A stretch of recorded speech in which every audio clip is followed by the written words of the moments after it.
Welcome back. In just a moment, co-hosts Therasa Bell and Whitney Cole will be joined once again by Brendan Keeler, Interoperability Practice Lead at HTD Health, and Matt Becker, SVP of Interoperability and Public Policy here at Kno2.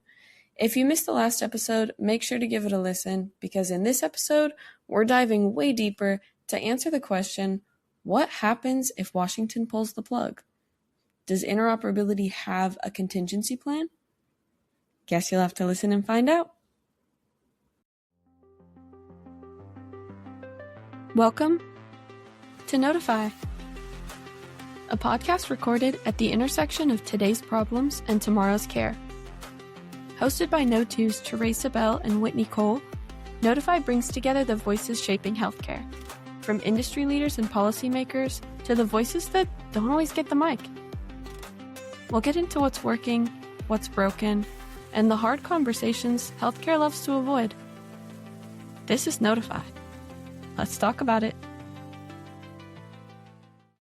Welcome back, everyone. We are pleased to continue the conversation from last week with our favorite guest so far on Kno2fy, and that is Brendan Keeler. And Matt, not to disrespect you, you are also my favorite co-host. And Whitney, this is all going south. So Brandon, thank you for coming back. Another great topic today. And thank you for taking the time last week. What a great show that was with HIMSS, and looking forward to the next discussion.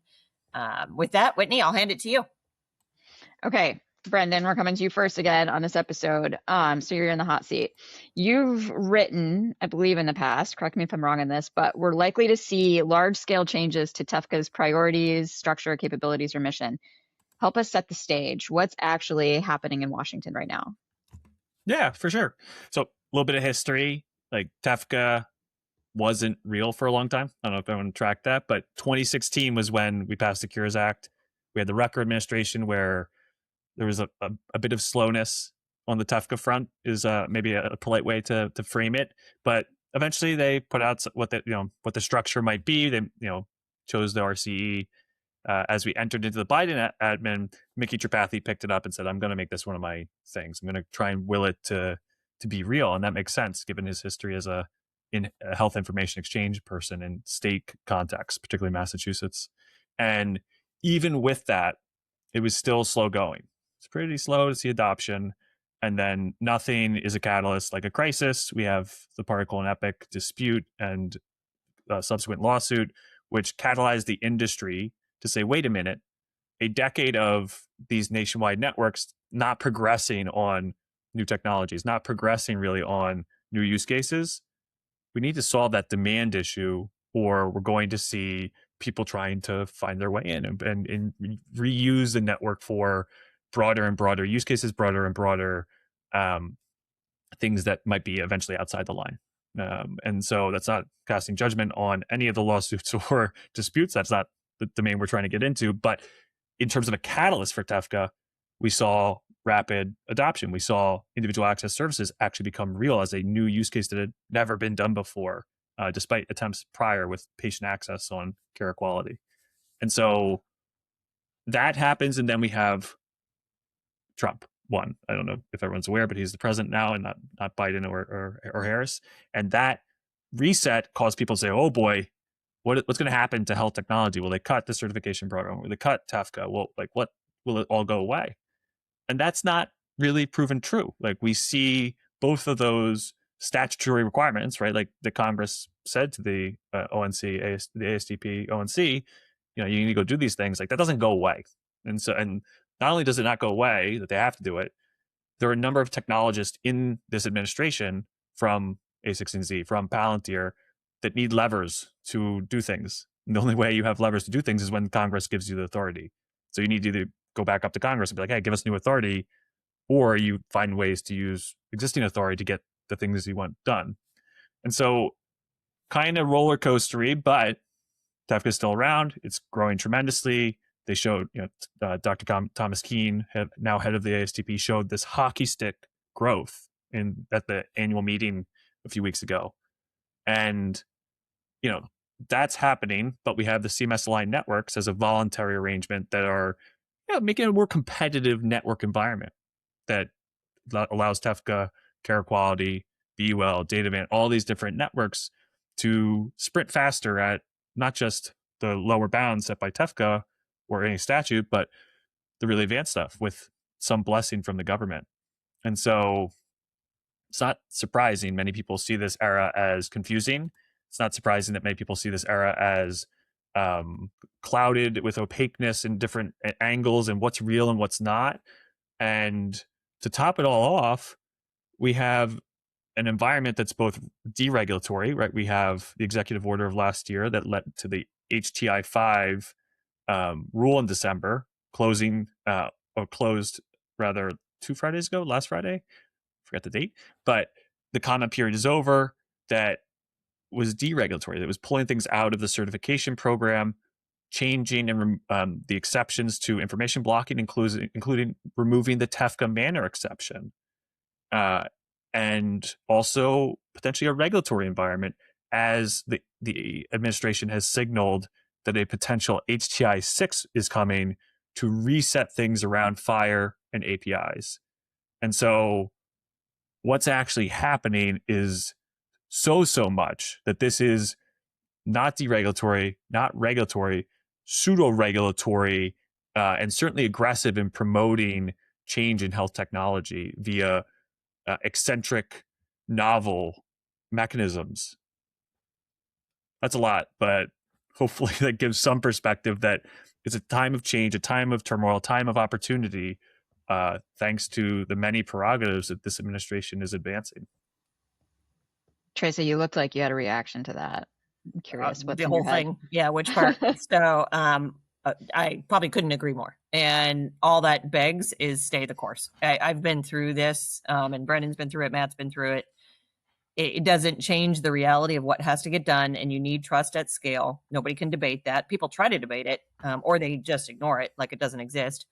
And so whether trust doesn't come through TEFCA or it comes through a different opportunity, you need trust at scale to solve fundamental problems in this country with health information exchange. You can't get around that. That is a baseline. So stay the course. And to point to signals, right? I see CMS aligned network as the why. People always ask me what the difference are, and there's certainly some overlap. Is like, that's the why.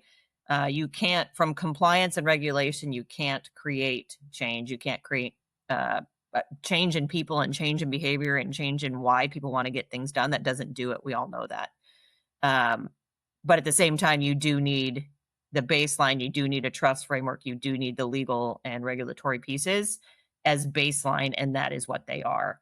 And all the signals are there to the growth on the network and what's happening despite all the turmoil. Stay the course. Just stay the course and ride the storm. And we'll continue to have more storms, right? But just keep riding it, and it will prevail. Where our conversations will start to shift a year from now, 2 years from now, 5 years from now, and we'll be having a completely different conversation, in my opinion, my very humble opinion. So what's interesting to me is you started Kno2 before TEFCA, before there was a whole lot of regulation. What is that experience like? How does that play into how you look at it today? Well, I mean, I always say that interoperability is like a soap opera. I'm sure that none of you guys have ever watched soap operas. I'm not a real big soap opera fan myself, but you can like check in one day and then a year later watch the same one, and it's a lot the same. I haven't really lost much of the plot, and that is true. But then when you actually look at it and you map it, we've made tremendous progress. So starting the company, there's a lot of parallels to what I can say personally have gone through, with just like we've talked about, I think in the previous podcast, is just stay the course. You get a lot of doubters. You have to plug your ears. You have to track progress, know your path, right? Don't just follow every which way the wind may blow. You will fail as a company. And that's what has happened to some of these groups. But it will prevail because it's needed, and you can't argue with need at the end of the day. Matt, I mean, coming. just want to jump on and just that, like, it's all this, like, it's like that meme where in the office they'll look at 2 pieces of paper. It's like, it's the same photo. Like it's all the same administration, like patient access is this journey since HIPAA of iterating and saying, okay, HIPAA right of access. Okay. View, download, transmit, and meaningful use. Okay. Meaningful use 3 APIs. Well, they're not good enough. We need FHIR. Okay. Cures Act APIs. Okay, we have portalitis. Handling. Okay, individual access services. It's like we're just iterating at national scale, like our regulators, our product managers or something. We're iterating and experimenting to get to the next level along different problem sets. And so will the function and form change over time? For sure. We've seen, direct trust and now moving in other directions for potentially for push-based. We've seen, that patient access pattern I mentioned.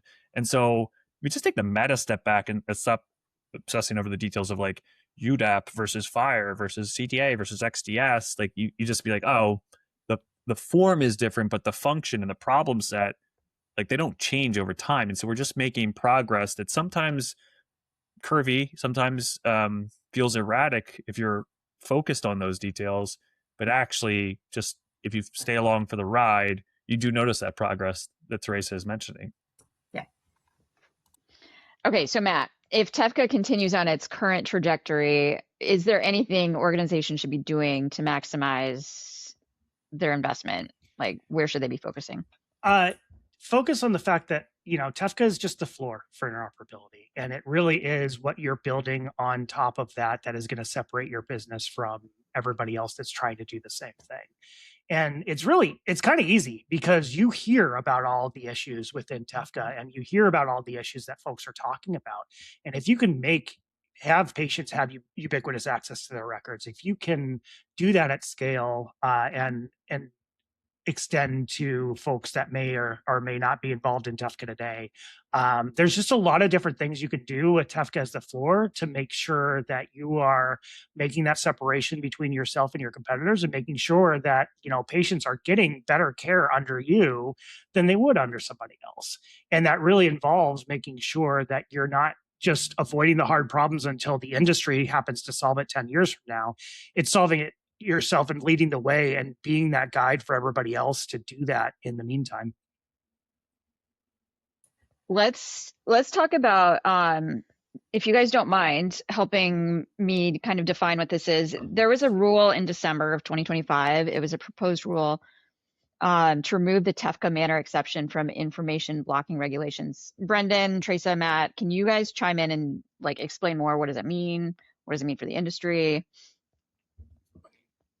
So I could I could jump in with what HTI-5 meant overall, and then what removing the information blocking exception really means. So at the end of the day, HTI-5 is a proposed rule from the federal government to essentially deregulate a lot of what has happened in previous regulations. So cutting half of the certification criteria is proposed.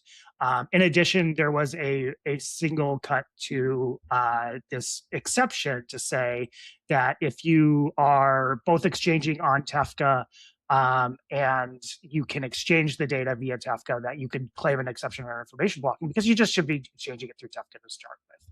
This doesn't, from my perspective, it doesn't delegitimize TEFCA or anything like that. It just removes a legal exception from the playing field to make sure that folks that are needing access to data don't get pigeonholed into one particular area to do it. But TEFCA is still a great path to make sure that you have ubiquitous connectivity. And I'll let Brendan expand on anything there. Yeah, I'm just going to add a little more color that you guys have to be a little more PC about, I think. As I mentioned, Mickey Tripathi, trying to get TEFCA done. Prior to the catalyst, he's like, what levers do I have to get people to do this voluntary network? And there's like not really many. And there's a lot of resistance to updating the certification criteria themselves to say you got to support TEFCA. So instead, I think the TEFCA Manner Exception rather, was this kind of wild way of like, we're going to throw everything we got at it. We actually saw other kind of wild, pushes, TEFCA pushes in circuitous ways in the HTI-2 proposed rule. A little too detailed there to get into on this, but he was trying a lot of different angles to get adoption, to incent adoption without having a ton of federally granted authority in order to do so. And so now, as we see a de-emphasis on promoting TEFCA at all costs, and instead more of an open competition between networks, that is the modus operandi of this administration. Yeah, it makes sense because actually it is a big gaping hole. If you're trying to do point-to-point exchange as a business associate, and an EHR is like, well, we got TEFCA, so do that. Like, it could be the wrong thing for what you're trying to do. It could, and so I think I agree with you. It's not a de-emphasis on TEFCA. The ISTP is like pretty TEFCA forward in their writing and the way they're speaking, but rather it's just them saying, okay, the juice is not worth the squeeze. The trade-offs here are actually quite real in terms of the impact, because information blocking is not just entity-to-entity exchange. It's patient to provider. It's business associate via provider's authorization to an EHR. Very, very clear that that's the case, given the court cases that are out there. And so when you apply the TEFCA principle exception to these other situations, all of a sudden it's like, oh, we didn't know about these unintended consequences, or we were willing to ignore them. And so we see adoption of TEFCA. So they're like, wait a minute, did this do it, or was it the particle thing that pushed people forward? Who knows? It's impossible to say, but we're moving and it's accelerating. And so we can remove this little piece because it isn't necessarily necessary anymore to achieve the outcome we want, which is ubiquity of TEFCA. Yeah, I would, I could get myself in trouble by saying this, but I'm going to do it anyways. I see it somewhat similar to what happened with direct messaging and meaningful use stage 1 and 2, is that people met the letter of the law, and they did not meet the spirit of what was intended for things like referrals. Clearly they didn't meet that. But they met it like with the letter of the law, right? Did it, put it in, and they claimed the exception got the update, right? Or they claimed I support this. And there was some unfortunate behavior, and that's where that TEFCA Manner Exception, by removing it, you create bad behaviors that can say, hey, we checked the box because we, supported TEFCA, but it actually didn't meet the spirit of what we're trying to accomplish with interoperability, in my opinion. So I see it similar. It's not kind of neutral as it relates to the adoption of TEFCA, but we really got to get back to people. I think Matt had said it earlier. The outcome of interoperability is really what we need to be focused to. Meet the spirit of it, meet the intent, make good decisions around how you do it, because there's more than just TEFCA and how you accomplish interoperability. But that's kind of my take on it. It feels similar to what direct messaging did, and some of the bad outcomes of adopting direct messaging narrowly to meet the letter of the law. Got it. Okay, so what I'm hearing is we're moving from more of a regulated focus on TEFCA to possibly more competitive. Is that right? Did I get that right, Brendan? Yeah. Okay, so if that happens, well, go ahead. Yeah. I mean, just like if you look at the framing of the CMS aligned networks and the health tech ecosystem, it is one of, hey, there are many networks. We're going to give you this small carrot of the CMS joining if you meet all these criteria. And so sets off, collaboration, the collaborative networks, and sets off private networks, all racing towards this goal. And you could say, well, wait a minute. I think prior administrations and prior eras, we might say, well, there should only be one. Why would we have multiple? But I actually I've come around a little bit. I reserve the right to revise my opinions at any time. And in this case, I've come around a little bit to redundancy of networks, so long as they're ubiquitous. So the Change healthcare outage highlighted, we have one big ubiquitous network of networks, welded together. And so when they went down, there's no redundancy. There's nothing else to do. And actually, if you look in outside of our industry at payments, you see almost on any payment level, ACH, there's two networks. There's Fed ACH, and there's the private network via the clearinghouse, the electronic clearinghouse. Wire transfer, two networks, FedWire, private network. Real-time payments, two networks, public, private. And so that's awesome. Like, is it wasteful? Yeah, maybe, but competition is good.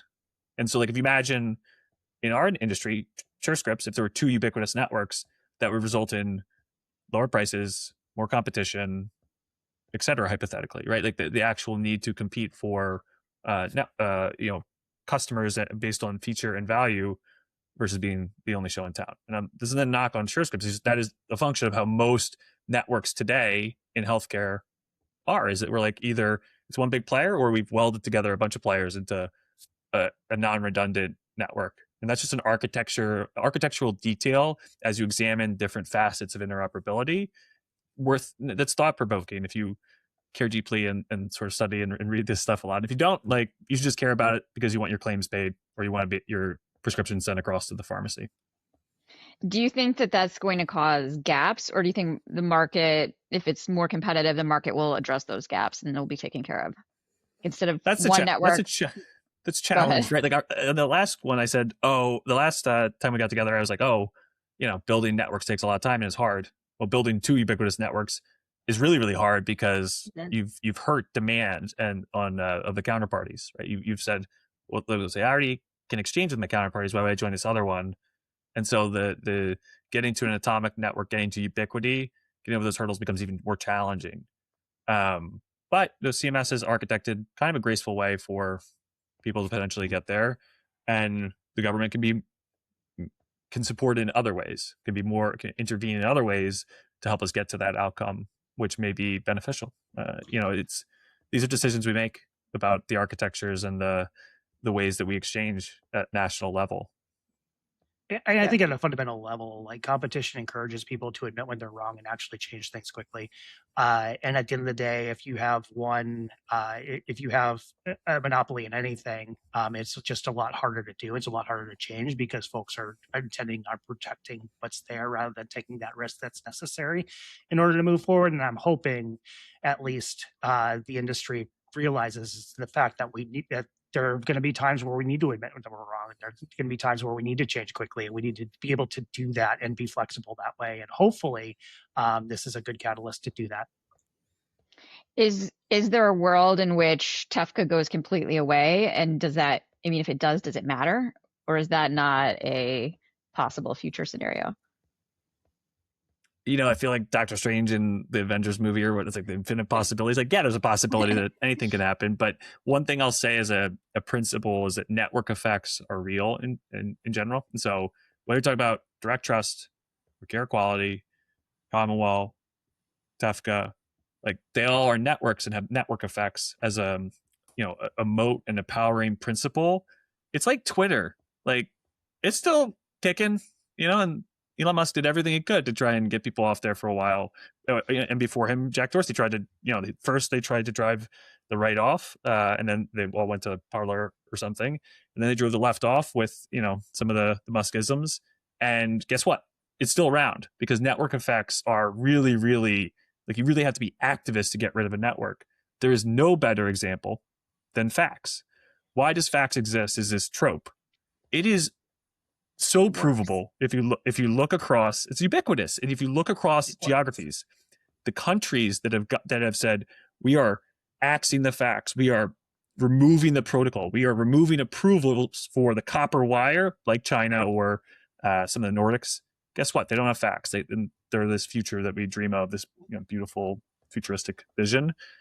It will not happen here until we do that. It will stay around so long as we do that. And so, like, there's some things in the background that may lead to that ubiquitous network going away, like copper wires going away and stuff. The base infrastructure that supports fax. But people imagine that we just move away from networks like we move away from products.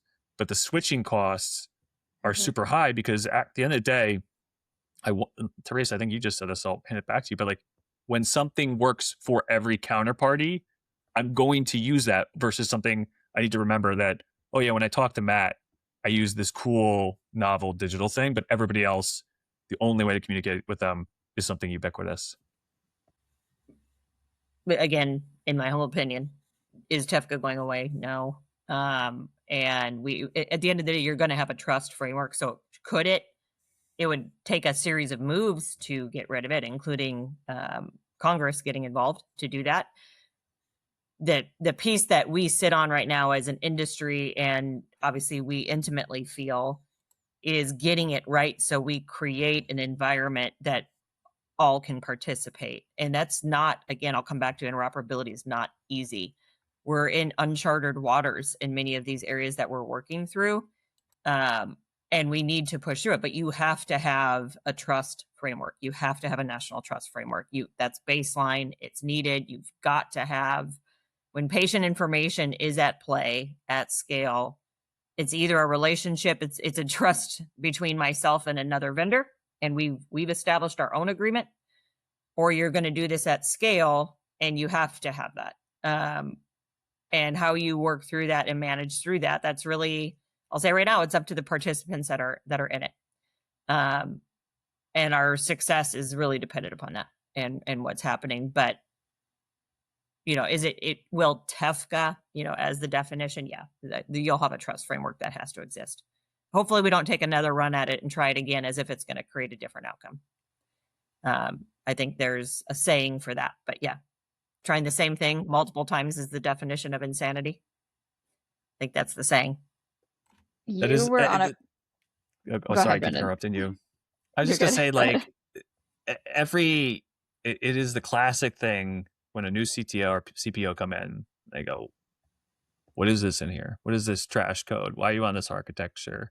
And they rip it out and they build it. They rewrite it. Like, and that's fine, actually, increasingly fine in an organizational context, because with AI, you can rewrite your whole stack overnight or whatever from COBOL, but not yours, but the US government's. But for the national infrastructure for network building, it's just funny. Like we race, ubiquity is all that matters.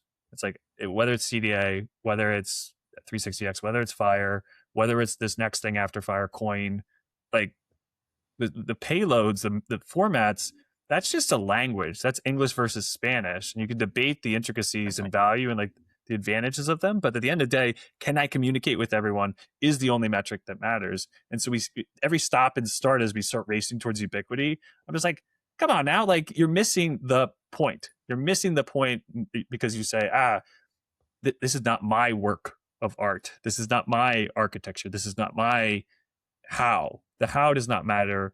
The why and the what do. And scaling that why and the what to solved is all that matters in network-based problems. So it sounds like there's change coming. Maybe it's not clearly defined what it is, but moving to more of an open market type system. Is there any contingency planning that organizations need to do to prepare, like as things shift? I'll take it. I'm going to take a very Kno2 view on this. That is our whole role in life, right? So we say we future-proof our partners. Is we're doing the contingency planning constantly, and why we have our own API, and people can argue and debate that if it's not Fire-based or whatever, but we have our own API and we obfuscate all of the issues, technically, legally, compliance, all that. So we want to play that role.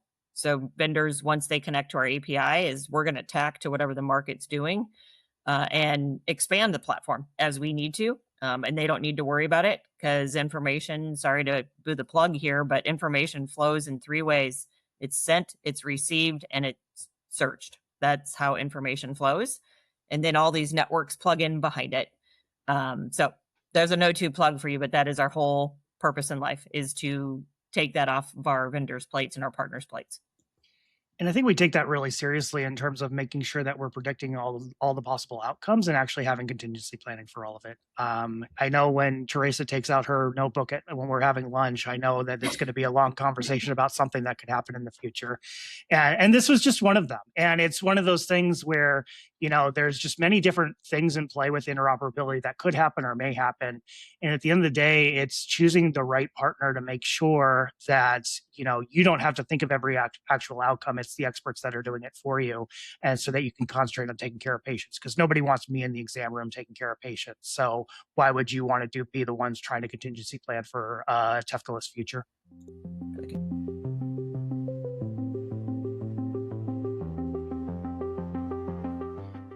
All right, quick lightning rounds as we wrap up. Therasa, you're first this time. 1 sentence. So I'll ask you a question. You have to answer in 1 sentence. What's your message to compliance teams worried about the future of interoperability and TEFCA networks, how they connect? More to come. All right, Matt, you're next. What's one thing organizations should do right now, this quarter, regardless of policy changes? Do the next thing.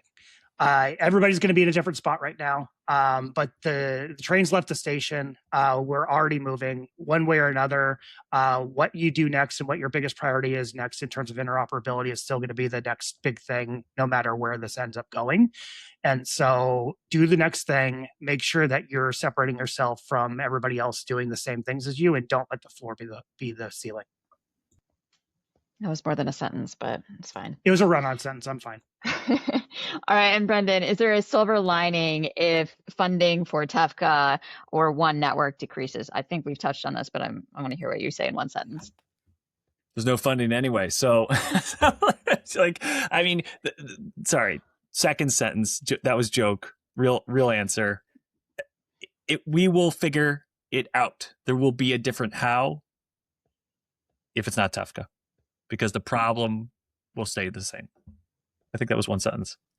It was good enough. Yeah, we'll take it. It had the M dash in it. Was that from AI? Yeah, I was AI. I'm just an AI. It had the M dash. All right. Well, thank you everyone for being here. This was a good conversation. I learned a lot. I hope listeners learned a lot too. Any final words before we wrap? Other than thank you again, Brendan, for giving us 2 weeks. Your time is super valuable to everybody and to us, and we know what kind of influence you can drive, so we appreciate very much your time, respectfully. Thanks for having me on. Great to see you all at HIMSS, and see you all in the future. Yep. See you soon. Thanks, everyone. And that's a wrap on Kno2fy. To learn more about Kno2, or if this episode sparked something, visit Kno2.com. We'll see you next time.